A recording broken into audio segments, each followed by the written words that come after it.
Hello everyone, good afternoon.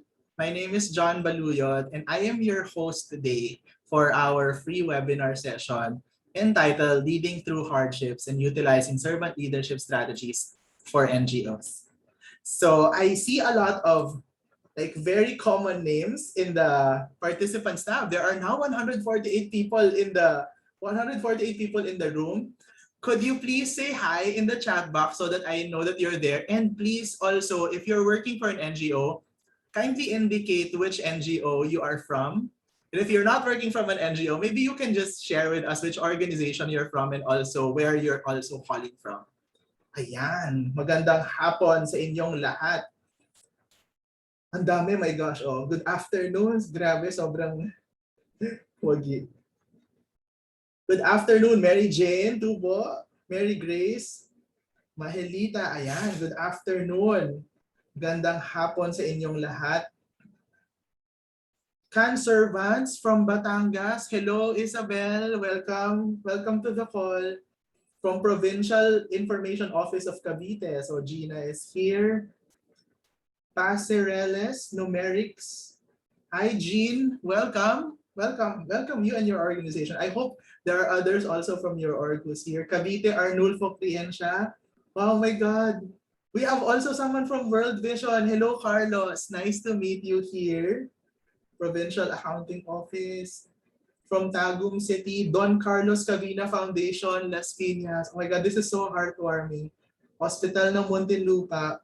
Bangsamoro Multimedia Network from Cotabato City.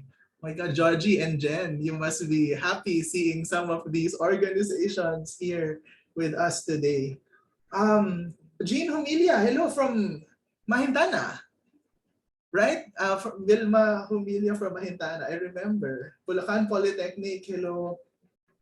Renato Camelon from House of Representatives. Georgie. Hi, Sona. Okay. So good afternoon, everyone. And from everyone who's still chatting, maraming salamat. You are a very engaged audience, even as early as now. We are from an organization called Positive Workplaces. So Positive Workplaces is not an NGO. We are a startup company who does talent management consulting and well-being work. And our mission is to co-create cultures that enhance the well-being of the Filipino workforce. Alam niyo po, sobrang dami ng tao na down ngayon. No? Kanina, we were doing a learning session with the SWD. Tapos, we realized that they also are having a hard time during the pandemic because pa-mix-mix sila. Hybrid din yung kanilang setup. Tapos, because of that setup, sometimes may mga nauuwi sila na sakit din, ganyan and all. And that becomes very troublesome for them.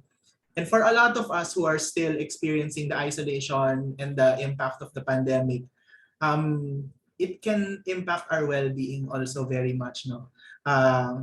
Sino po ba dito yung nakakaramdam ng mataas na level of stress recently? Or in the last few days? Honesty system. This is a very safe space. I do not know you, you do not know me probably. So sino po dito yung nakaka-experience? Maglabas po tayo ng emoji dyan. Oh, hi, Noni Llanes. Hello, Noni. Noni is my schoolmate from LaSalle sa MBA. Hi, Noni. See, a lot of people are experiencing different and varying sources of stress. And that's why our mission is something that we really take into heart. No? So my name is John Baluyot. I'm the CEO of Positive Workplaces, and I will be your host for today.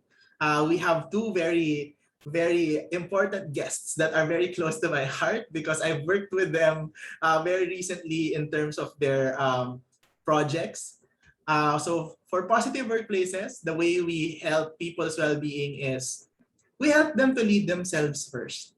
So ang hirap naman kasi na alagaan natin yung ibang tao kung yung sarili natin hindi natin naaalagaan, 'di ba? Yung tinatawag natin na self-compassion or yung mga flight stewardess or mga flight attendants, 'di ba, sinasabi nila na before you put the oxygen on someone else, put it on yourself first, otherwise you will not be able to save the life of other people. So we help people lead themselves. So that's why we are doing these free webinars Kasi hindi naman lahat magkakaroon ng resources to afford the learning sessions that we conduct exclusive for their organizations. So these are webinars that we host every month. Tapos this is accessible to anyone who would want to register. Along the way, when you're able to lead yourself better, we also then help you lead other people. When you're more comfortable with your own skin, with your own leadership style, with your own well-being, nakaka-impluwensya ka na ng iba. Pag naka-impluwensya ka ng iba towards a common goal, that's leading others. And the last one is we help others lead cultures, shared learnings, kasi those shared learnings translate into positive workplaces. Right? Sino ba naman yung ayaw ng positive workplaces, di ba? Sino ba naman yung ayaw na pagpapasok ka sa opisina or sa inyong trabaho, masaya ka dahil masaya ka doon sa mga kasama mo sa trabaho at masaya ka dahil gusto mo yung ginagawa mong trabaho. So, at yung kakayahan mo is angkop doon sa kung ano yung inaasahan sa iyo in your work. So, a few reminders for everyone, very, very important. If you have another device ready with you, please make sure that it's available there kasi gagamit tayo ng tool na Mentimeter. If you don't have another device, you can just use your desktop and then you can click the link later for Mentimeter. Second is all of you are on mute initially. If you want to unmute and share later, you will have that opportunity, especially when we are in the Q&A session. Just raise your hand and we will let you also become part of the discussion. Apart from that, we will also encourage people talking in the chat box, just like what you're doing now. Good afternoon, Christian Salazar. Good afternoon, Jennifer Francisco. And of course, ito naman, hinintay ng karamihan sa atin to. You can also get certificate of attendance from us when you answer the post-evaluation sheet of this learning session at the end of the session. We will share that in the chat box.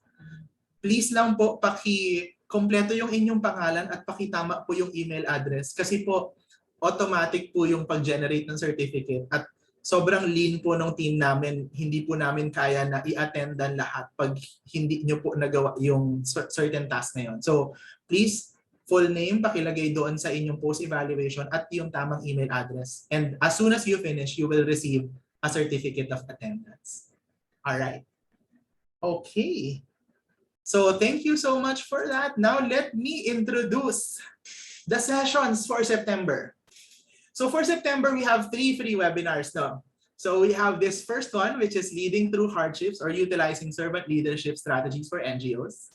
And then on September 22nd, we will have Business as Unusual, the healthy integration of well-being and productivity in NGO operations. Kasi lahat tayo, di ba, parang ang hirap na mag-function na hindi mo alam kung saan yung line between work and life kasi karamihan sa atin nag-work remotely. So how do you become productive in that very integrated setup? And the third one is positive capacity building for NGOs. So lahat po itong tatlong ito ay libre. Mag-register lang po kayo at umattend po kayo ng mga sessions and invite niyo po yung inyong mga teammates to attend. This is in collaboration with the Association of Foundations and of course with ABS-CBN Foundation and the Ramon Aboides Foundation Incorporated. All right, without further ado, let me now introduce our panelists. Our first panelist is Jen Diomano Santos. So she met one of her mentors, no other than Miss Gina Lopez, the late Gina Lopez, in 2014. She worked with Gina Lopez in various endeavors such as G-Stuff, a social enterprise meant to help communities by marketing their products. Tapos she also worked with Bantay Kalikasan, the environment arm of ABS-CBN Lingkod Kapamilya Foundation. And in the company of passionate and mission-driven colleagues, Jen has worked on initiatives that has led to successful models of transformation in communities in Sorsogon, Samar, Leyte, Sarangani, among others. So she holds an undergraduate degree in industrial engineering, a professional teaching certificate, and completed all units of Masters of Arts in Curriculum Studies at the University of the Philippines, Diliman. She is also a Philippine licensed teacher and holds master's degree in entrepreneurship in social enterprise development track at the Ateneo Graduate School of Business. She is a wife to Jay and a mother to Pepe and Tala Santos. Ladies and gentlemen, Miss Jen Santos. Hello, Jen! Magandang hapon po sa inyong lahat. Nice to see the numbers growing. It is always a joy to be with people working in the same sector. Yeah, it is, no? Like you have so many people who are working from the NGO sector and from the government also who joined this call today. Thank you so much, Jen, for saying yes to this learning session. Yeah. Thank you. Our second panelist is Joji Abot-Camelon. So Georgie has over 18 years of development work experience, a combination of her stints in government and an international aid agency, and now in an NGO. She is passionate about creating a better future for the younger generations of Filipinos. And driven by this passion, she has taught herself to continue learning and exploring new ideas and possibilities to contribute to the ripples of change. She manages the Lead to Serve program. I'm going to emphasize that, the Lead to Serve program of the Association of Foundations, because we will be talking a little bit more about that later on. That is Association of Foundations flagship program to help nurture and sustain a pool of competent and committed NGO leaders. So at home, Joji and her husband Ato also nurtured their two young daughters, Rikit and Reina. Hi, Joji. Hello, magandang hapon po sa ating lahat. Thank you, John, for inviting Association of Foundation to be a partner of your initiative this month. And I'm very blessed and fortunate to represent the Association of Foundations this afternoon. Excited to hear to exchange ideas with you and the rest. Of course, definitely. Thank you so much, Georgie and Jen. I would also like to acknowledge my teammates. So Kurt and Jack are here. So you will see them, PW Tech Support. They are helping us out. So if you have any questions or having trouble with the Zoom call and all, you have any questions, you can send it directly to them to help you out. We also have one of our teammates, Marga and Sheta. So apart from this being part of our YouTube channel, this video, this is also going to be an article that will be in our website, and Marga is going to be writing that for us. So thank you so much, everyone, for being part of this. Now, what is our learning roadmap? Okay. So for everyone's benefit, number one, we are going to talk about why is servant leadership important now more than ever during the pandemic. Diba? Bakit ba siya importante to start with? Bakit ba natin siya kailangan pag-usapan? Bakit hindi ibang type of leadership ang pag-usapan natin, di ba? So we are going to talk about that. The second one is, ano ba yung competencies ng mga servant leader to be able to build a sustainable organization? So we're going to talk about that also. And then the last one is, paano ba natin ma-enhance yung mga competencies na yon? So these are the three things that we are going to go through within the next hour and a half. Tapos we will have a Q&A session at the end.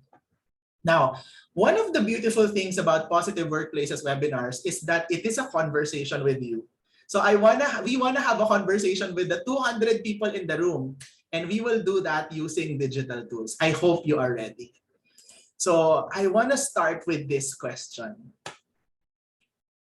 For the people who are here who are part of NGOs, I want you to be able to think about what are the common challenges that do you think NGO leaders are experiencing right now?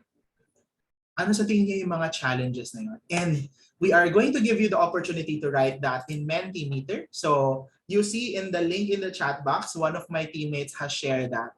It will bring you to this, to Mentimeter. So you can answer that then very honestly.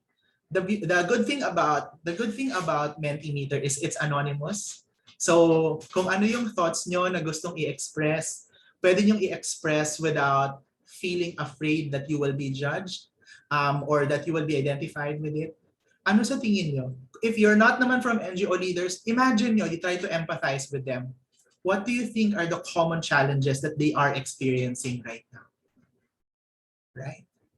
So we are now seeing a good flow of people's responses in the screen. So one problem is succession, mobility is another problem, or mobilizing, not being able to physically visit our communities. That is another challenge. Sustainability, right? Dati, di ba, parang marami namang pondo. Ngayon, sustainability is also becoming an issue, not just resources, but also, not just financial, but also human resources. Completeness of data, pandemic fatigue. Biruin mo, pati pala NGO workers no, na-experience yung pandemic fatigue. Double roles, limited resources, adjusting to remote work, wearing multiple hats at the same time. Yan. So si Georgie and Jen are now reading all of these, and later we will ask them kung saan sila pinaka nakaka-relate. Anxiety, sponsorship, sustainability, limited mobilization, keeping the organization afloat now that the funds are not so abundant. Conflicts, financial stability. Alam niyo po, ang isa pang maganda rito is pwede kaming gumawa ng qualitative analysis dito sa mga responses nyo. So damihan nyo pa.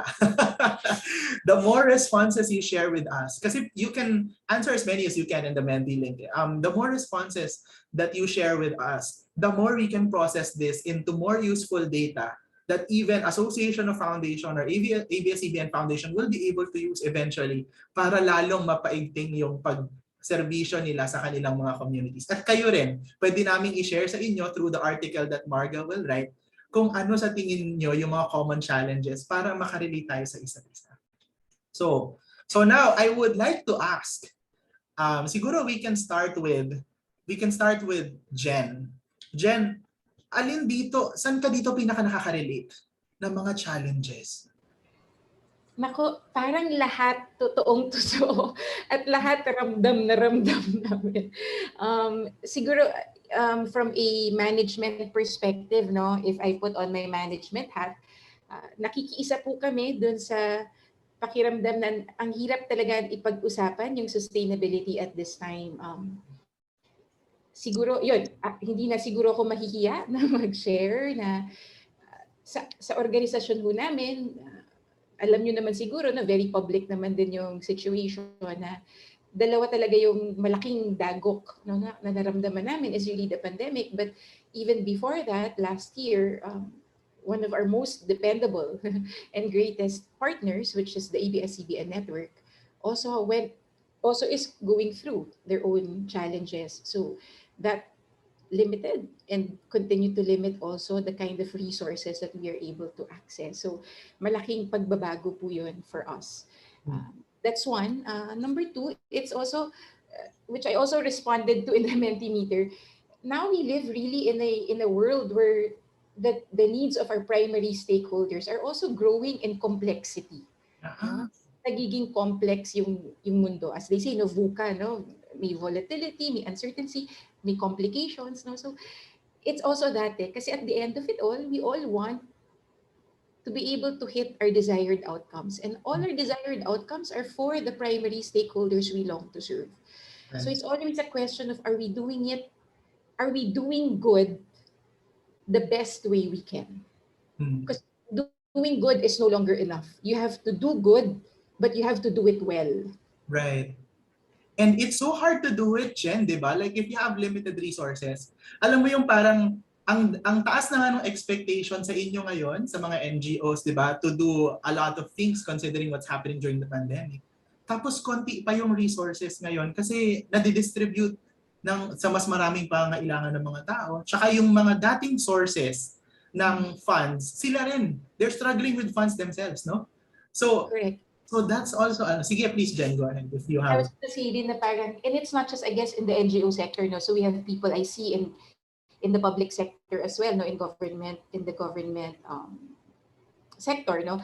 And I know even their budgets, di ba? Parang before, may plans na rin sila for their budgets, but we all needed to shift and reallocate, pivot because of the pandemic. So that's one na talagang, kumbaga parang iilan na lang yung itlog mo, saan mo rin siya ilalagay na basket. Yun yung usapan lagi ngayon, di ba? That you'll be able to hit the most impact that you long to do. Kasi John, sa totoo lang naman, and I think I can speak for the 261 people here, maybe unique to the sector that we belong to, no? whether you're in a CSO, NGO, foundation, even the public sector, no, it's always naman wanting to do service the best way, diba? It's not a question of, kumbaga hindi mo iniisip yung, diba, typically yung sarili mo, yung minsan yung very doing the impossible, diba? Making the impossible possible. So nandun lagi yung framing ng utak at ng puso ng mga tao. So Right. Thank you so much, Jen, for that response. What about you, Georgie? Saan ka naman pinaka nakaka-relate dito? Nakaka-relate ako sa stress, mental health issues, right? And I think this links to staff care kasi as Jen mentioned na, there's always an expectation that we give more than even ourselves, diba? We set expectations na kahit sagad na, sige pa rin. And sometimes, and I actually realized during the pandemic na you also need to have the humility to say, stop muna. I need to recharge in order to continue helping others. Because as they say nga, you cannot share from an empty cup, no? Right. So, and I think, at least sa akin, in my experience, it takes humility. It takes acceptance to be able to do that. And I'm very lucky to be working with people who do care and empathize with the struggles, the individual struggles. Kasi it would have been harder kung meron ka ding, you work with a boss who would say, regardless of what, what you're going through right now, these are all the expectations. It would be counterproductive. So yun talagang ramdam ko. And when I'm engaging with the participants, and one of them is Jen, in our recent Lead to Serve batch 2, ramdam din namin ang stress ng mga participants namin. And we were also trying to balance yung expectations dahil meron din kaming objectives, meron kaming targets na gustong ma-meet at the end of the program. But yet the realities that, all of us were caught flat-footed with the pandemic.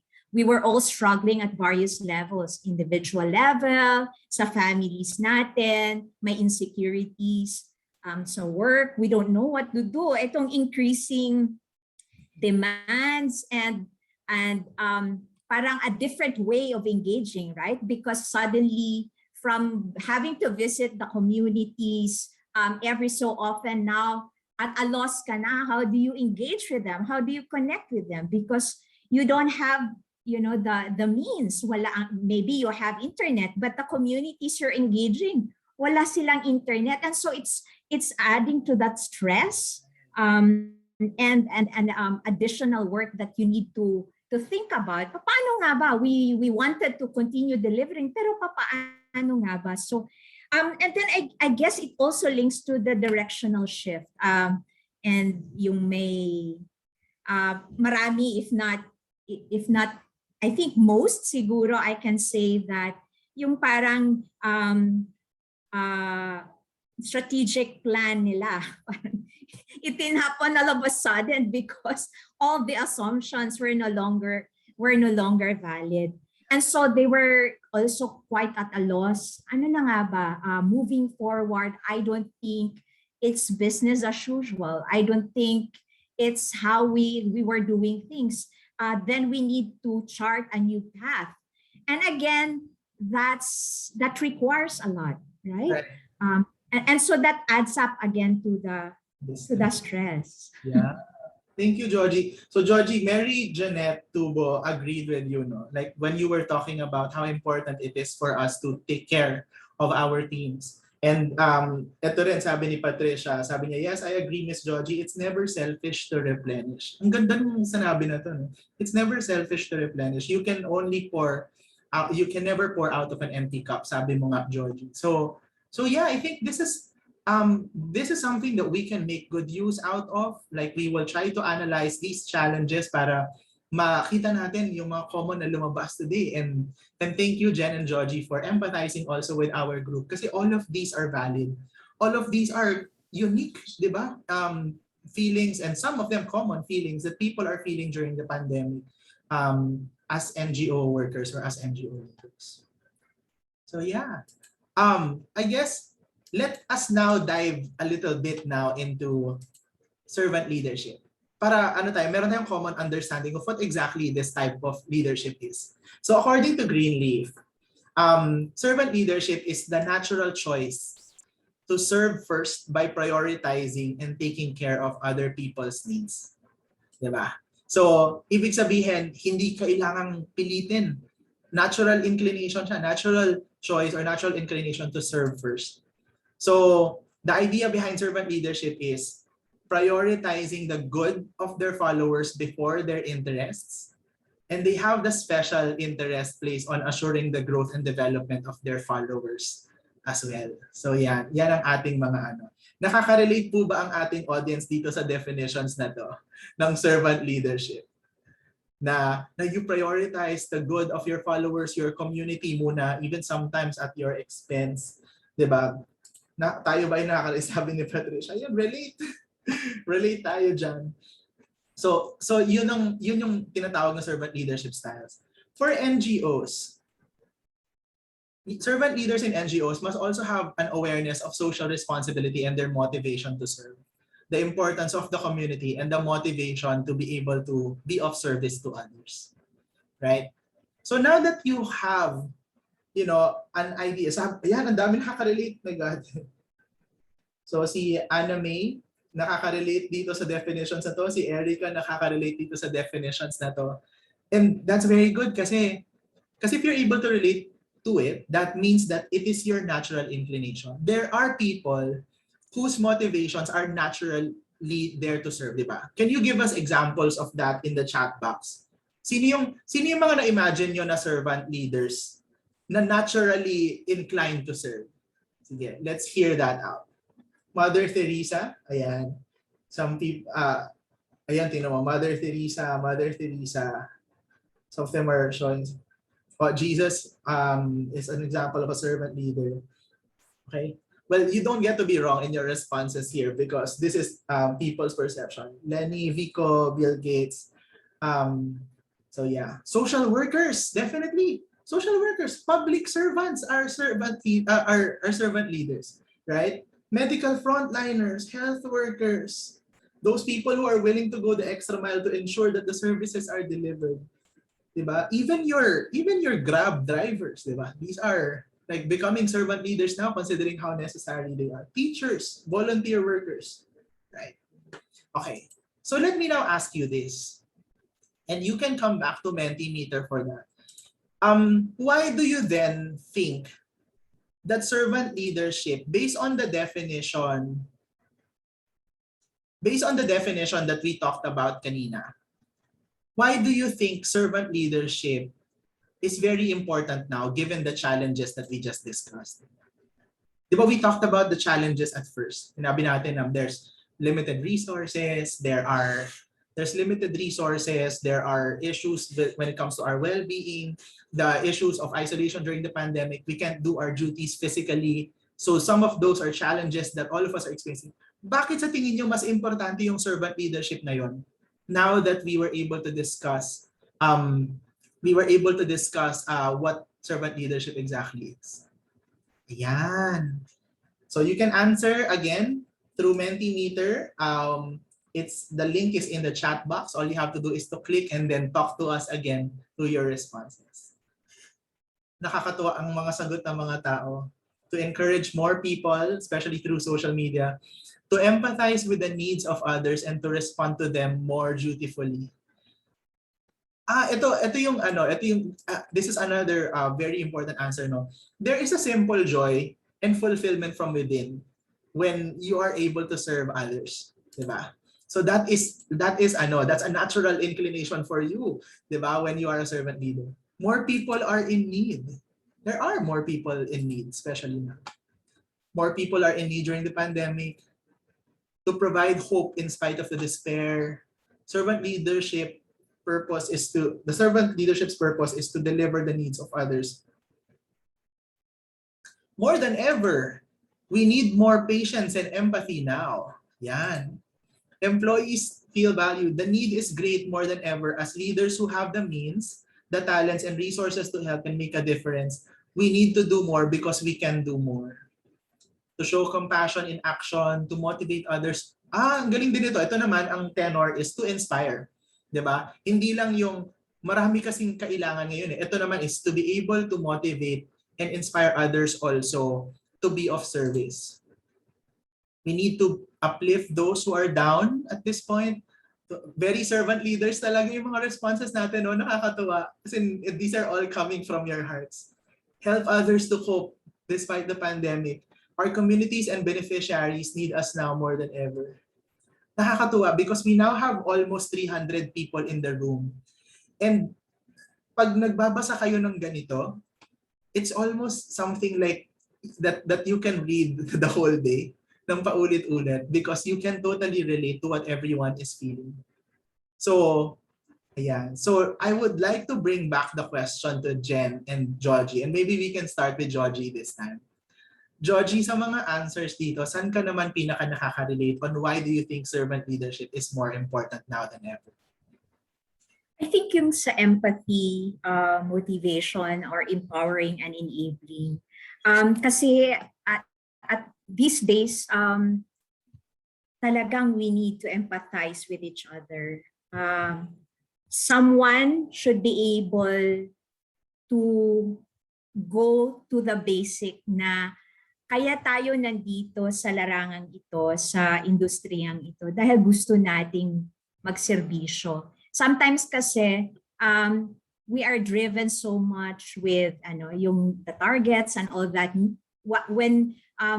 and then we miss the point of sino nga ba ang dahilan kung ba't tayo nandito? Sino na nga ba ang dapat nating pinagsiservisyohan?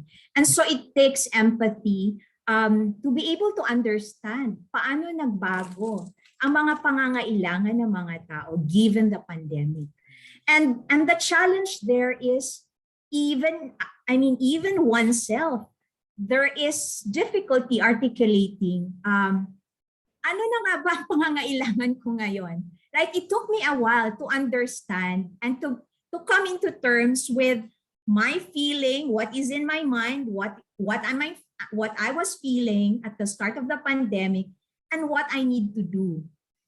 So parang kung minsan it's so easy to, di ba, very conceptual, pero ang hirap i-align. It took a while for me to align what's in my mind, what's in my head, what's in my heart, and what I need to do. For leaders, kailangan yun. And then you should be able to empower. So when you empathize, after empathizing, you should be able to empower and motivate for people to discover, at their own pace, without, putting so much pressure to already pressured people. Understanding and what they can do, what different things they can do, what new things they can do. And it requires motivating. It requires enabling them. And again, I'm lucky na my boss, my management, and the people I work with have these kinds of characteristics, have shown these kinds of values, working with others. So I think yun yung to me, that is what's really important these days.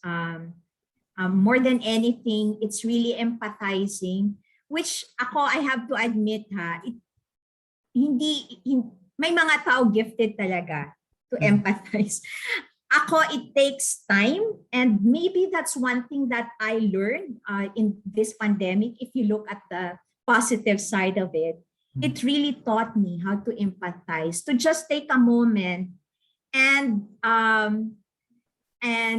try to understand and try to take the shoes of the person you're talking with or you're dealing with.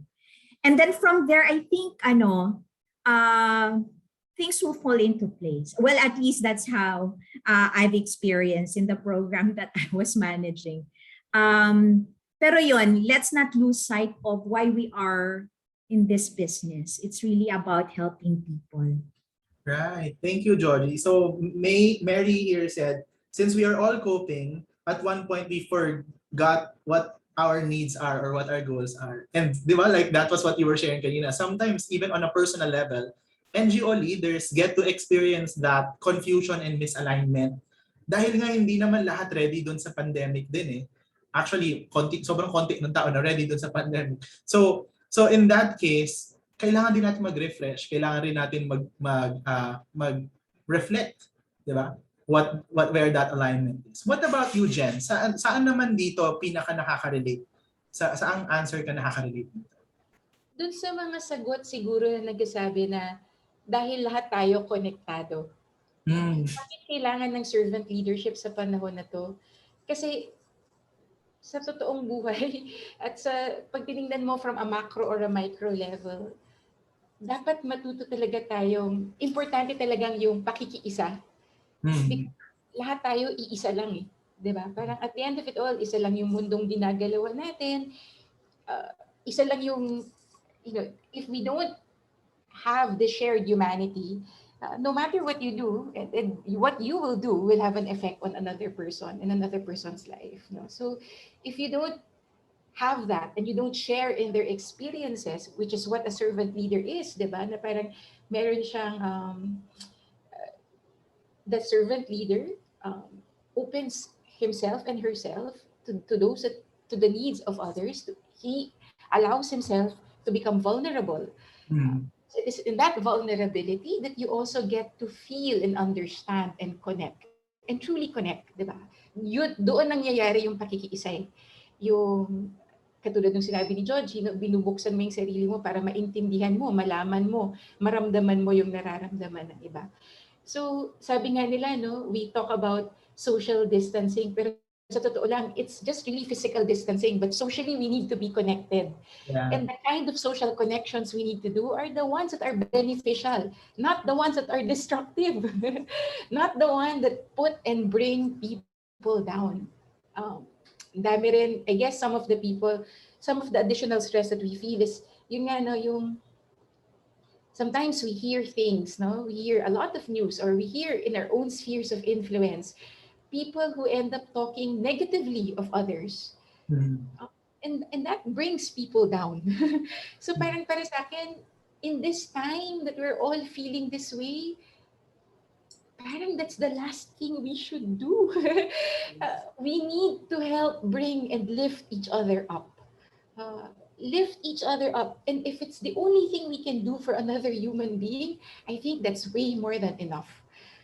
We just also finished a set of sessions of teaching community leaders psychological first aid, because nung nakikipag-usap din kami sa mga community leaders, no, sila rin yung nagiging recipient at ng lahat ng sama ng loob minsan ng kanilang kapitbahay, ng kanilang kabarangay, at ang bigat-bigat na rin for them. No? So, tinutulungan din namin silang i-process yon at to also mind their mental wellness, no, and well-being. And yun it helps to listen, but it also helps to drive a person towards a culture of acknowledging feelings and learning how to manage and deal and cope with them in a very productive and positive, a way that will benefit you, but also to sort of like drive, because you are in a position of influence, to drive conversations towards not destroying others, Right. but bringing people to a place of sanity and joy. And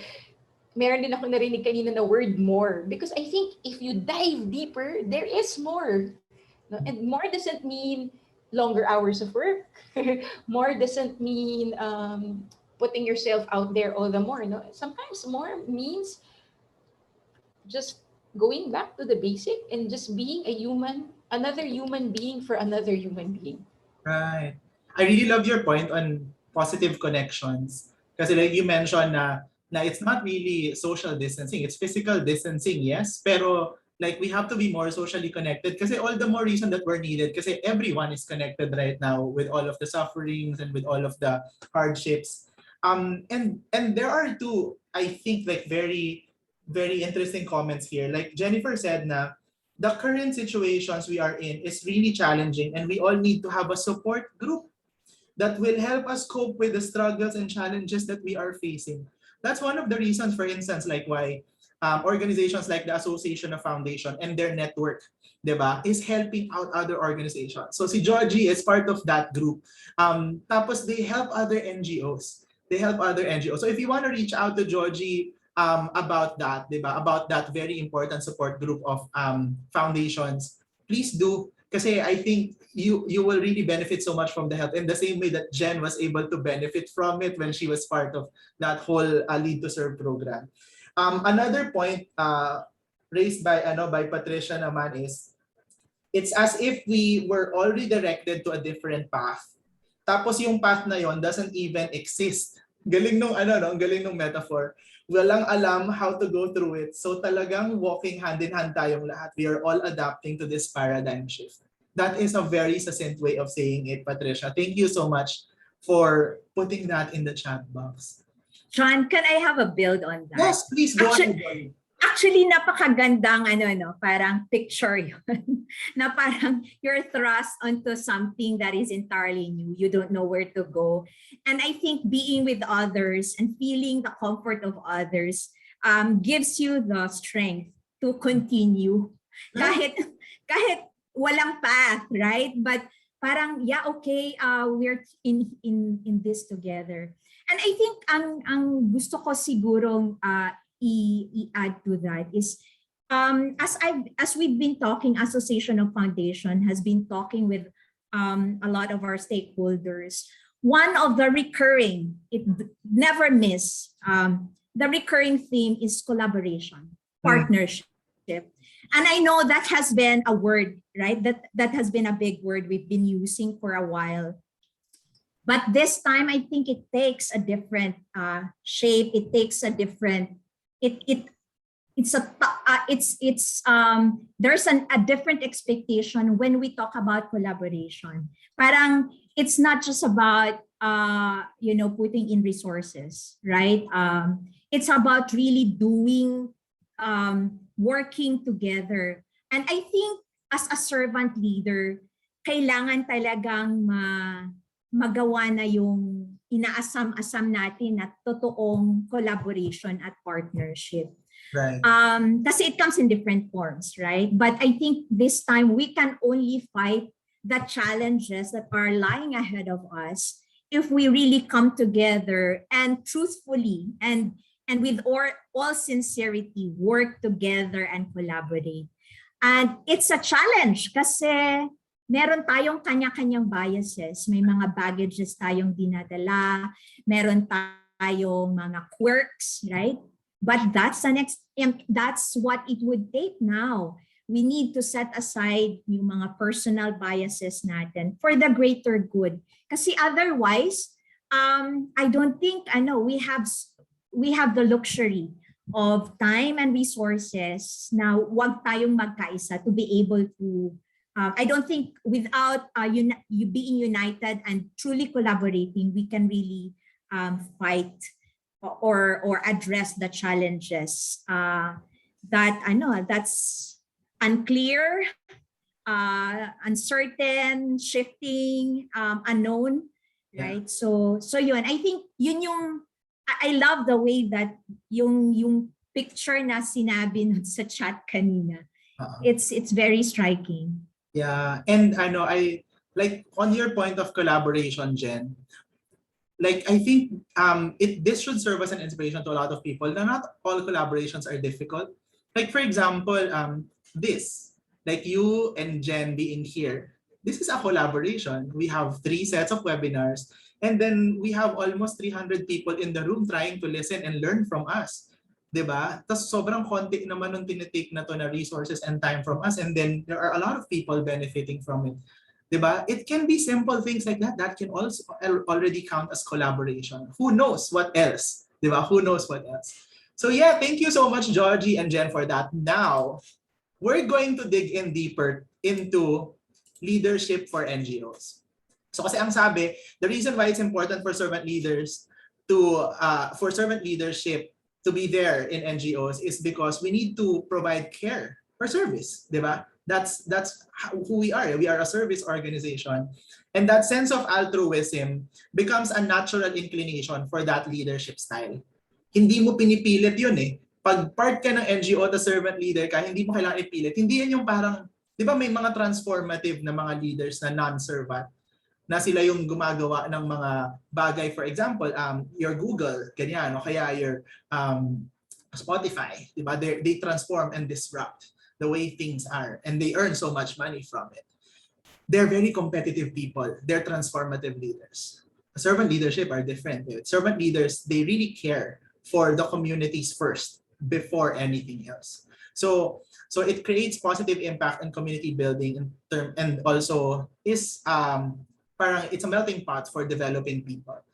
Now, in going to the competencies, ito yung meat of the discussion. So servant leaders have competencies. NGO leaders, for instance, have competencies. Ito yung tinatawag natin na mga capability na dapat meron tayo as leaders, no, ng mga NGOs. And one of the free things that you will be getting from us is we have Georgie, through Association of Foundations, they have a study called Philippine NGO Competencies for Leaders. And she will be discussing that for us, for your benefit, diba? For your benefit also, so that you're aware kung ano yung mga competencies na yon ng mga servant leaders. So Georgie, please take it away. Sure. So the Philippine NGO Leadership Competencies Framework was developed by the Association of Foundations as one of the critical elements in its response to the leadership issues in the NGO sector.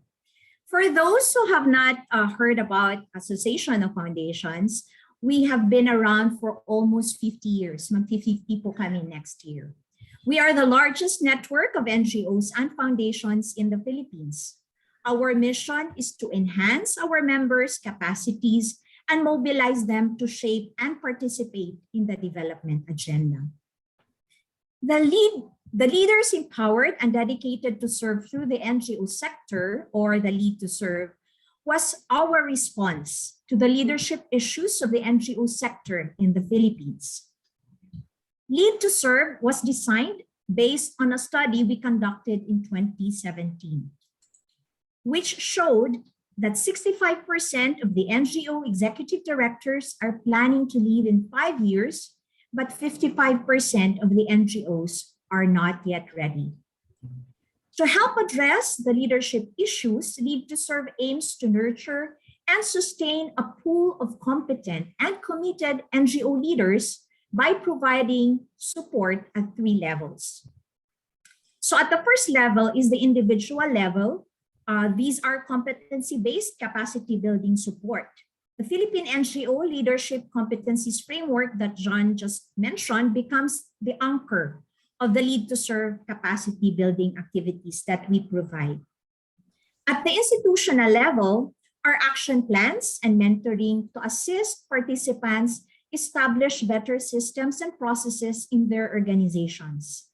We want to link the enhanced competencies of individuals to tangible improvements to their respective organizations. And then finally, at the sector level, are the competitive small grants facility to test and pursue innovative ideas and multi-sectoral conversations on innovations. At this level, we want to create a learning, innovative, and collaborative culture for the NGO sector. We already supported 2 initiatives. One looks at how to mainstream efforts to protect the mental health well-being of our NGO workers and other development workers. And then the second one explores a way to do more with less through shared services. We also facilitated conversations with academia, business, government, and professional organizations around these themes. Then we have now the Philippine NGO leadership competencies, which have 10 leadership competencies. So we're clustering this into 3 clusters: personal, relational, and managerial. At the personal level, you have imbibing the values and walking the talk. at the commitment to a purpose. This is about being passionate to serve, being conscientious, resilient, and being able to inspire commitment. At the relational level, we have the strategic management, and this essentially being visionary and strategist, being analytical, and an initiator and manager of changes. Then we have consensus building, which is about synthesizing different ideas and bridging these different ideas or divergence of ideas. And then, of course, communication, which is about being an effective listener and being an effective communicator. And then for governance support, this is about being able to feed the right amount and the right type of information to your board of trustees and facilitating good working relationships. And then you have the managerial, the talent management. We focus on mentoring and coaching and addressing retention issues. And then at the financial management level, this talks about mobilizing and maximizing the resources that the organization has. And it requires being financially adept. Then we have the project and program management. This is about designing programs and projects that are aligned to the organization's vision, mission, and values, and being able to implement and monitor and evaluate these projects and programs effectively and efficiently. And then finally is the administrative management. This is essentially complying with the laws, establishing the effective organizational systems, and ensuring that you have the right fit of talents that's required now and in the future of the organization. So yeah, thank you. So those are the 10 competencies that we have. Thank you so much, Georgie. And there is so much detail to this. For those who are attending this one, we will show to you later sample of the file that Georgie will be sharing to everyone through Positive Workplaces. But of course, this is from Association of Foundations and the Lead to Serve program. Kasi ito yun. These are the 10 competencies of Philippine NGO leaders. Now, let me ask you this question. Yan. From our group, which of these 10 competencies do you think relates to servant leadership the most? You can choose as much as, like kahit na tatlo, you can choose 3. Which of those 10 do you think relates to servant leadership the most? Now, we talked about servant leadership kanina. We talked about servant leadership and anong pinanggagalingan ng servant leadership, how it's important for us to think about others first and their interest more than ours sometimes. So alin dito sa 10? You can answer in Mentimeter. Alin dyan sa 10 sa tingin nyo yung pinaka-related sa servant leadership? Kasi what we're doing now is we're trying to process and prioritize kung ano yung pinaka-importante ng mga competencies dito sa NGO leadership competencies at servant leadership para yun yung magamit nyo at ma-develop nyo kaagad. Kasi ang hirap mag-develop ng 10 sa totoong buhay. Ang hirap mag-develop ng 10. Like for instance, si Jen, part siya ng Lead to Serve program last year.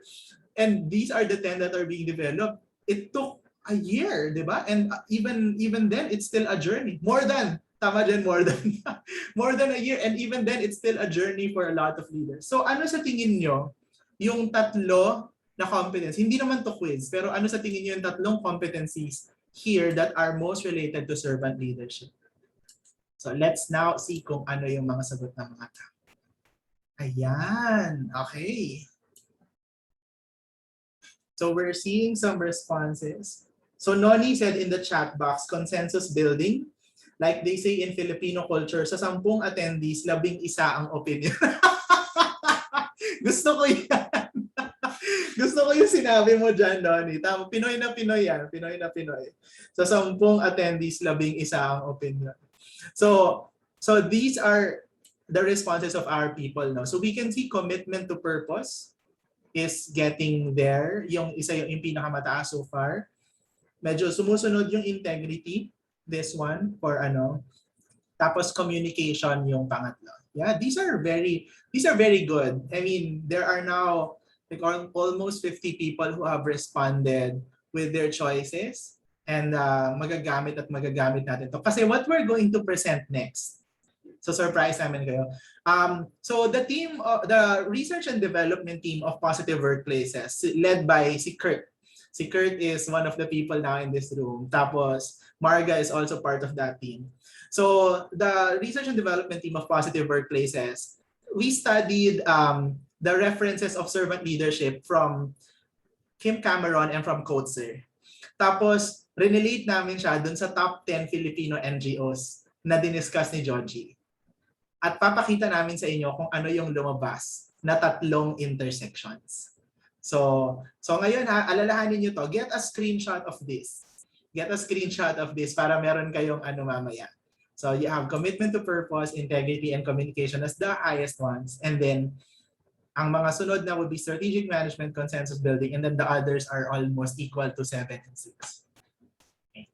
So we will go now to the result of that analysis. So the result of the analysis is, ta-da! The 3 intersections in terms of competencies of the Philippine NGO leadership competencies and servant leadership competencies are commitment to purpose. So that's one. Tama. Very good. Ang inyong mga response, ha? Talaga nakuha niyo siya. So commitment to purpose is the ability to serve and remain engaged and amidst adversity and challenges for the completion of the task towards achievement of goals, and conceptualizing compelling visions throughout the understanding of the organization and thinking through problems, conceptualizing a higher vision. Very important ang purpose sa mga NGOs kasi doon tayo kumukuha ng ikakagising natin, di ba, every day. Yan, commitment to purpose. The second one is, tama si Noni, consensus building. Dahil nga machika ang mga Pinoy at maraming opinion. Consensus building is the ability to resolve issues and concerns by eliciting, facilitating, and synthesizing various divergent perspectives and move people to decide and act collectively towards a desired objective. Yeah. And then, of course, according to Cameron and Coatzer, sabi nila, putting followers first or empowering is part of that consensus building. Creating an environment that encourages and acknowledges, empowering others to think and act to their capacity. That's the second intersection. The third intersection, hulaan natin. Nag-vote na pala kayo, no? Integrity pala, communication na. The third one is talent management. Siyempre, I mean, when you are serving others, you also have to develop them. You also have to empower them through skills. So talent management is the ability to attract, retain, and upskill competencies and commitment of the staff by applying appropriate human resource development methods and strategies towards improved individual and institutional performance. And helping followers grow and succeed. Yun. Sabi ni Coatzer and Cameron, knowing followers' goals